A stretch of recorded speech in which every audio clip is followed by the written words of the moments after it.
دیکھیے ویسے تو سب جگہیں وہ تمام اوقات، زمان، مکان، یہ سب اللہ کے بنائے ہوئے ہیں،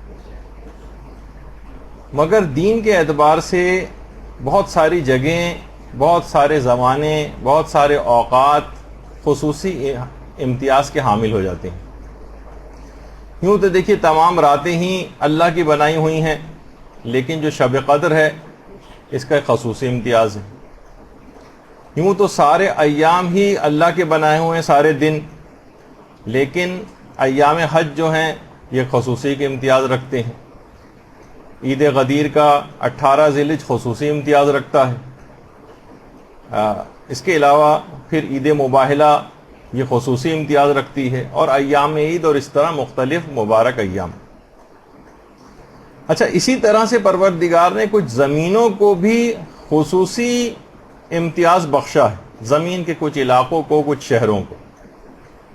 انہی میں سے ایک شہر قم بھی ہے، قم بھی اسی میں شامل ہے، اور یہی وجہ ہے کہ ہمارے چھٹے امام، امام جعفر صادق علیہ الصلوۃ والسلام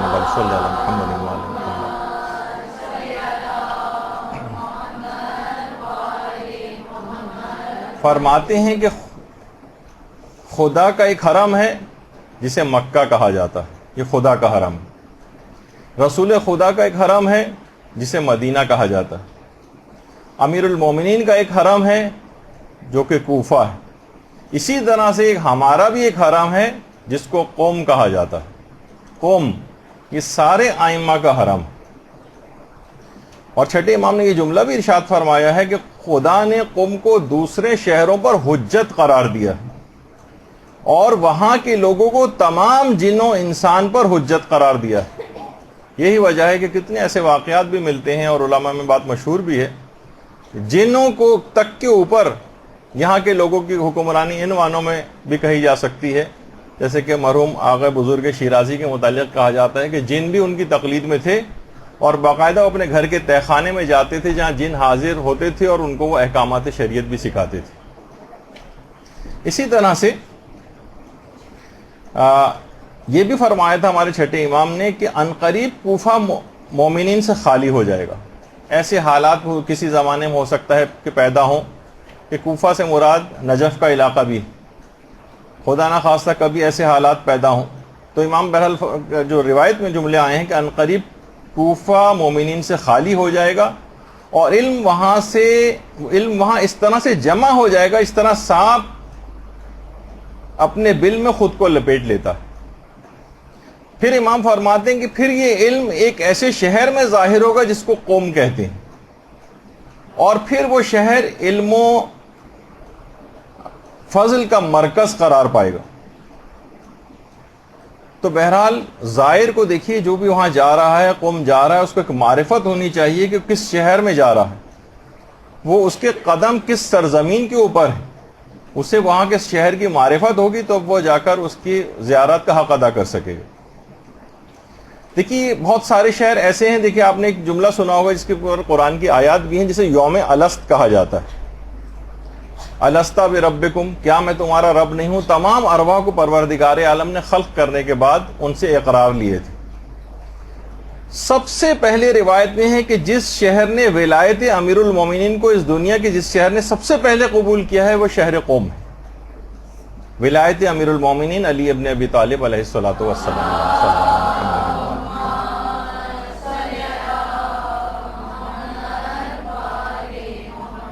یہی وجہ ہے کہ روایات میں یہ بات آئی ہے کہ جنت کا ایک دروازہ قم کے لیے کھولا گیا۔ بہت سی روایات میں 3 دروازوں کا بھی تذکرہ ہے۔ جنت کے جو دروازے ہیں ان میں سے 1 یا 3 دروازے اہل قم کے لیے کھولے گئے۔ اور علامہ مجلسی نے بھی لکھا ہے کہ طوفان نوح جس وقت آیا تھا تو کشتی چلتے چلتے جس جگہ پہ آ کر رکی تھی، جب قم سے گزری تھی تو کشتی ٹھہر گئی تھی، رک گئی تھی۔ اور یہ بھی لکھا ہے کہ یہ زمین، جو قوم کی جو زمین ہے، یہ اصل میں بیت المقدس کا یا بیت المقدس کا ایک ٹکڑا ہے۔ اور یہی وجہ ہے کہ ہمارے چھٹے امام نے یہ جملے بھی ارشاد فرمائے ہیں کہ جب بھی تم پر کوئی مصیبت پڑے تم قم پہنچ جاؤ، کیونکہ وہ فاطمیوں کی پناہ گاہ اور مومنین کے لیے جائے امن، قم جائے امن۔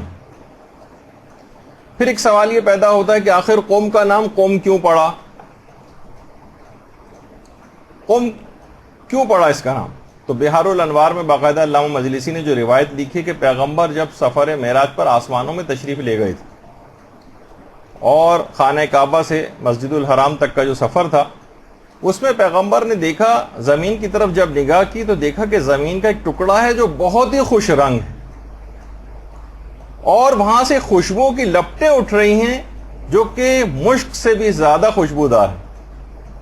اور پیغمبر نے یہ بھی دیکھا کہ اس زمین کے اوپر ایک افسردہ حالت میں کوئی بوڑھا بیٹھا ہوا ہے۔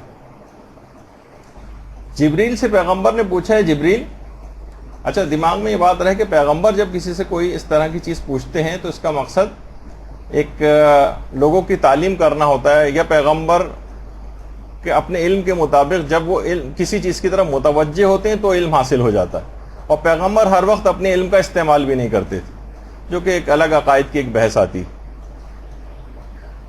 تو جبریل سے جب اس کے متعلق استفسار کیا تو جبریل نے کہا کہ یا رسول اللہ، یہ آپ کے اور آپ کے شیعوں کی زمین کا ایک ٹکڑا ہے جس کا نام قوم ہے۔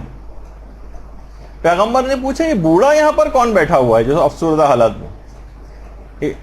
جبریل نے کہا یا رسول اللہ یہ ابلیس ہے۔ پیغمبر نے کہا مجھے فوراً اس کے پاس لے کر چلو۔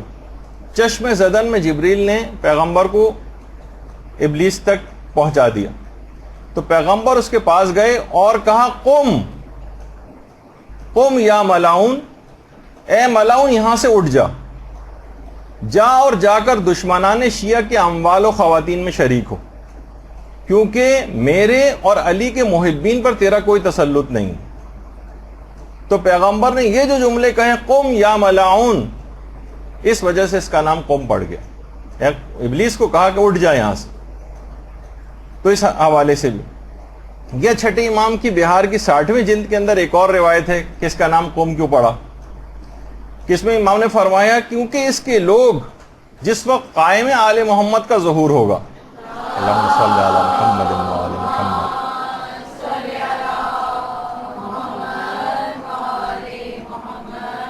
تو یہاں کے لوگ قیام کریں گے ان کے ساتھ، اس پر ڈٹے رہیں گے اور اپنے امام کی مدد کریں گے، اس وجہ سے بھی اس کا نام قوم رکھا گیا، قیام کرنے والے افراد۔ اور یہی وجہ ہے کہ ہمارے 7ویں امام امام موسیٰ کاظم علیہ الصلوۃ والسلام نے بھی صلی علی محمد و آل محمد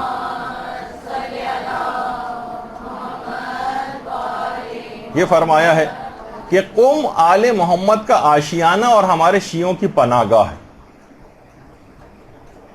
اور اس کی ایک اور وجہ جو قوم کی ہے وہ یہ ہے کہ قوم کی وجہ تسمیہ کیوں اس کا نام قوم رکھا گیا، کہ جیسے ہی امام زمان علیہ السلام کا ظہور ہوگا تو سب سے پہلے اہل قوم فوراً قیام کریں گے اور خدمت امام میں حاضر ہو جائیں گے۔ درود بھیجیے محمد علیہ وسلم۔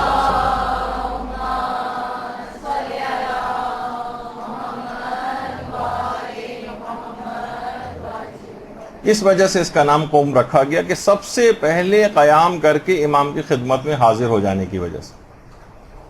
اور اہل قوم کی جو خصوصیت بتائی گئی ہے باقاعدہ جو ہمارے 8ویں امام امام علی رضا علیہ الصلوۃ والسلام نے بتائی، صلی اللہ علیہ محمد و آل محمد،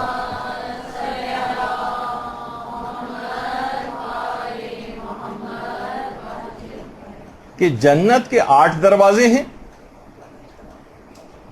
جس میں سے ایک اہل قوم کے لیے، اور بہت سی جیسے کہ میں نے کہا کہ روایات میں 3 دروازوں کو بھی تذکر آیا۔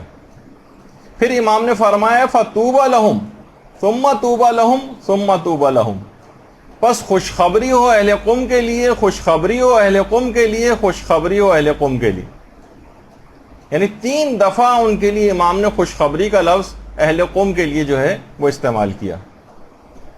لیکن یہ بھی کہا جو ہمارے چھٹے امام نے کہ کوئی ظالم جب بھی کبھی اہل قوم کے لیے برائی کا ارادہ کرتا مگر یہ کہ اللہ جلد ہی اس کے اوپر عذاب نازل کر دیتا، یعنی کوئی بھی ظالم اگر اہل قوم کے لیے برائی کا ارادہ کرے گا اللہ بہت جلد اس پر اپنا عذاب نازل کرے گا، بشرطے کہ یہ لوگ اپنے دینی بھائیوں سے خیانت نہ کریں۔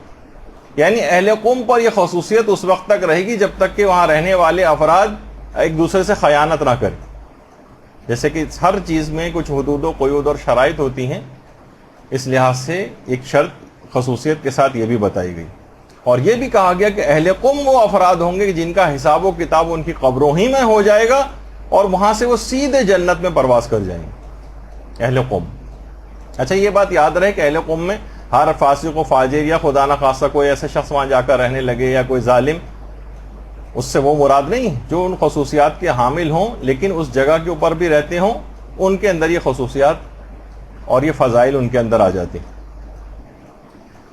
اچھا اسی طرح سے یہ بھی کہا کہ خدا اہل قم کی برائیوں کو نیکیوں میں تبدیل کر دے گا.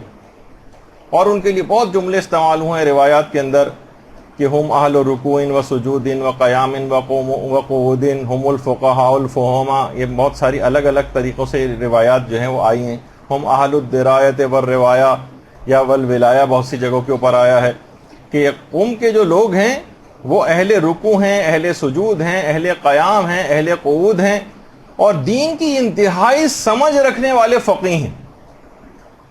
اور یہ اہل درایت ہیں، اہل روایت ہیں، اہل ولایت ہیں، بہترین عبادت کرنے والے ہیں.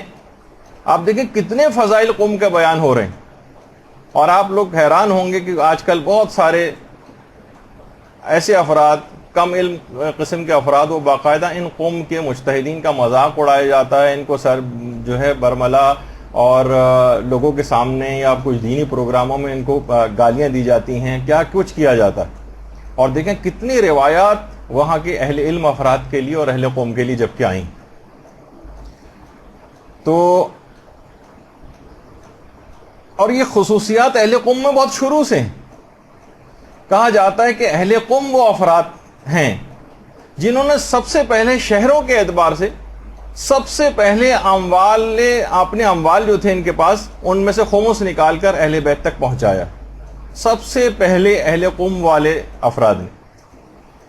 اور یہی وجہ ہے کہ جب کریمہ اہل بیت حضرت معصومہ قم سلام اللہ علیہ وسلم صلی اللہ محمد وعلیہ وسلم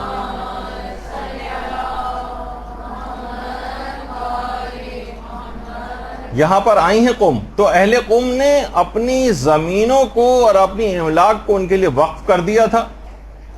سب سے پہلے وقف کیا ہے اور خود کو خادم حرم کہلوایا. یعنی اہل قوم افراد کے اندر واقعتاً شروع ہی سے ایک نورانیت رہی.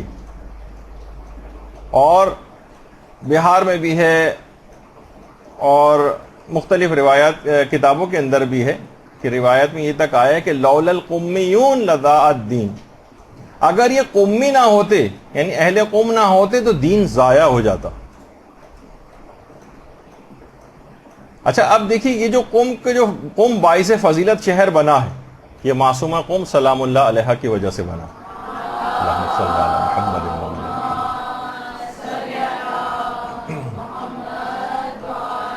اور اہل قوم معصومہ کی وجہ سے شرف و فضیلت کے حامل ہوئے. یہی وجہ ہے کہ امام خمینی کا باقاعدہ جملہ ہے کہ آج تک جو کچھ بھی مجھے حاصل ہوا ہے وہ سب کا سب معصومہ قوم کی زیارت کا صدقہ ہے. یہ باقاعدہ جملہ امام خمینی کا، یہ صدقہ ہے معصومہ قوم کی قبر کی زیارت کا کہ جتنا بھی کچھ مجھے حاصل ہوا ہے اس وجہ سے حاصل ہوا.